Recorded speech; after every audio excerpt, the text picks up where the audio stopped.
Ndifundo zanji. Fundo zina ndi agriculture tipange revive. Na ninapoza mbewu ya hemp. Mbewu ya jamba ijambira kuifuna. Kodi hemp amene munena inu ndi Indian hemp kapena industrial hemp? Se chamba chose. Ndi chosula chomwe chicha. Se chili mesa masuta wa magula. Ndi ndrama zoka. Amapenga. Ayi ndi masiyanitsa ndi industrial hemp imene saso. Sezo ndizofunika ndi mankhwala. Muli ma properties imene mujama mankhwala ambiri. Matenda 667. Cannabis sativa? Yes aya. Anthu azichita hydrocannabinoic acid THC. Zimezi zimapezeka mankhwala. Andi ndi mankhwala mafuta zambiri zimapangidwa mtengo wa jamba simutayapo kalikosi. Ndufuna zimene zipangidwe translate kumidzi kwathu. Azita kumapanga okha chipatala, kumapanga okha misewu yatala mizi muno. Let's empower our people. Komanso my youth must be uplifted. Moyo wa chinyamata ukwere. Chifukwa choti chinyamata mangogwisidwa ntchito muzipani ngati ongo kuombera manja asogolera amene okalamba. Pamene leadership panopa ndife ya chinyamata. Chaka chatha mutabwera kuti mwakonzeka kuti mupikisane nawo pa mpikisano wa president. Munabwera ndi mayi anu kuti ndi amene akhale wachiwiri wanu. Munaganizirapo pa mfundo imeneyo ndono kuti wachiwiri wanu akhala ndani? Okay, chifukwa chokuti wani chisankhochi chili ngati revision. Zomwe zichaza chaka chatha. So zambiri tinapanga kale. Chifukwa kuti upeze running mate umafunika songulitse. Ndi malonda ato. Ndiye kutsatsa kwake ndi strategy.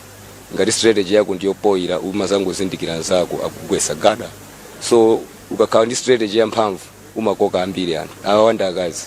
Ndi ndani wasankhapo vice president kapena running mate wankazi pa president ochuka. Kusenza kuti mwatenganso mayi anu ngati running mate wanu. 50-50 campaign.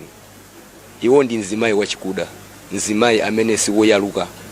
Nzimayi osonesa ntchafu chani ayi koma nzimayi oti akhozophunzitsa ana kumamva.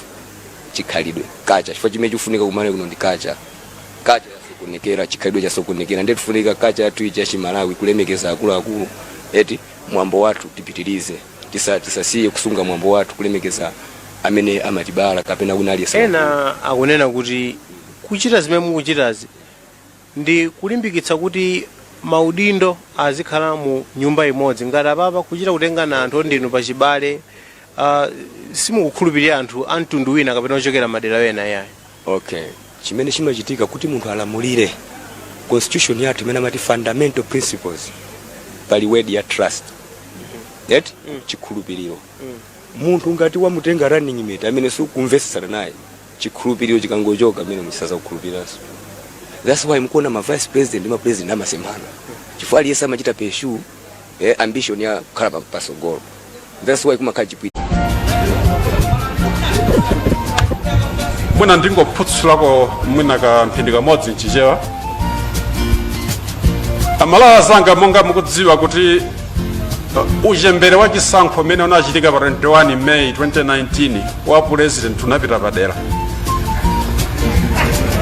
Uchembere umene utapita padera malingana ndi bwalo la milandu ananena kuti tipangenso chisankho. Chifukwa chake mutiona lero tikudzaso pamaso panu kuti tipereke mapepala amenewa. Amenewa si mapepala chabe ndi mapepala achiweruzo. Mapepala achiweruzo chifukwa chakuti mukang'ana choka 1964 ofika pano mbewu yatsogoleri imene yakhala kuti lamulira pakati pathu ndiyo khayokhayo akungosintha mawanga akanyambita uko akakhuta akunkana ageya nalo athengo linali akadya uko akayambana akunkana athawa ngati akakungombwa ukalaso thengo linalo. Ndefe tikunena kuti yankhota Malawi lili ndinu asakupusitseni ndi migwirizano. Inuyo mukuti ndi mgwirizano mukuonawo koma ife sitikuona kuti ndi mgwirizano chifukwa ndi zinkhaniro zokha zimene zakumana zimene dzana ndi dzulo zimadya. Mwapatsa voti mawa zankatagawana kale nomudyapo chani. Tikoze tsogolo ana athu tidzifunire zabwino asatinyenge. Ena amangotengeka ndi galimoto atangoona galimoto pipiri amaganiza kuti itsala pa mtengo pawo basi chisankho chikapita azidzakwera. Amazindikira kuti mwina atsira fumbi m'maso anthu amene atabisala akukadya zonona. Izitu tikunena kuti mwina tisatengeke. Pamene tili pakalikiliki osaka mavoti pali anthu ambiri amene amajiya osava anthu ojiya koma apatseni voti amene wafana amene akuni kuthekera akhozo wina amene vana amene akhozo wina awasanga wine abwera liti. Ife tikuwuzani kuti amalawi musaope atambwala amene apangagwirizanowa mutaona ndi ochepa anthu ambiri na anthu amba anthu osauka anthu akumudzi amene akuvutika pakati pathu ifeyo tipanga ndagwirizano na anthu ameneyo kuti atipatse voti mutatipatsa voti inu mwawina ifenso tawina.